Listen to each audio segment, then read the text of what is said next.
So you're thinking about selling your house, but you're wondering what all you need to do to get ready to do that. Let's take a walk and talk about it. Hey guys, thanks for walking with me. It's a few days after Thanksgiving and I definitely ate too much, so I need to get my steps in. So I've recently got a call from a couple of people who are considering putting their house on the market after Christmas.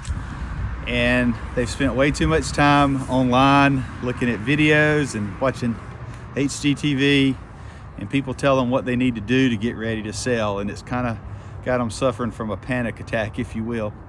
And they're wanting to know, is all that legit? Well, what I want to do is share with you maybe 3 things that you should not do versus what you should do, and maybe that'll make you feel a little bit better.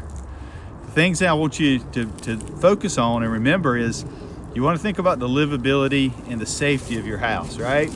So the 3 things that I encourage people not to get hung up on doing is 1, replacement of windows and appliances.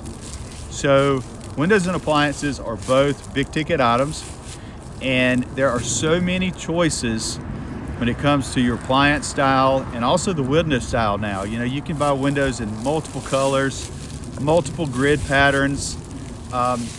And if your luck is anything like mine, what your taste may be might not be what a potential buyer would want. So I don't recommend changing out windows, and I don't recommend changing out appliances, but just be prepared to know that might be something that is dealt with in the negotiation process. The other thing I don't recommend anyone do is worry about little HVAC, electrical or plumbing items, right? So, you know, you may have a fan that was put up 25 years ago that's way out of style, or you may have a faucet in your tub that's no longer shiny like it used to be. Don't worry about changing things like that. And the main reason, again, is as I stated about the appliances and the windows, you have so many choices available.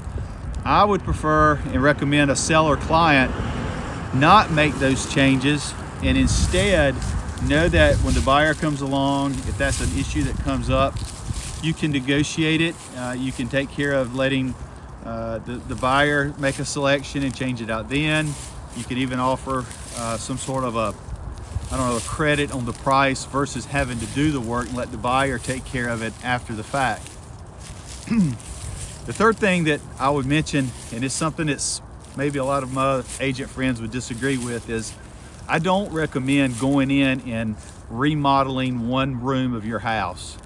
For example, a lot of people, their kids are little, there'll be stains on the floor, there'll be markers or they've written on the walls, and the owners will consider, hey, let's go in there and let's change out the carpet, let's put LVP in, let's paint the walls a new color.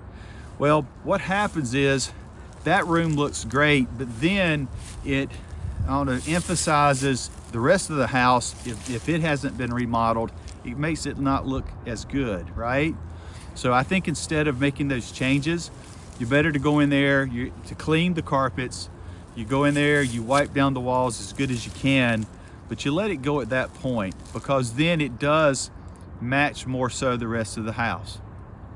All right, I hope that, guys, that gives you a little bit of help on knowing what to do and what not to do as far as getting your house ready. If you have any questions about anything regarding prepping a house, preparing it for sale, feel free to reach out to me. Have a great day.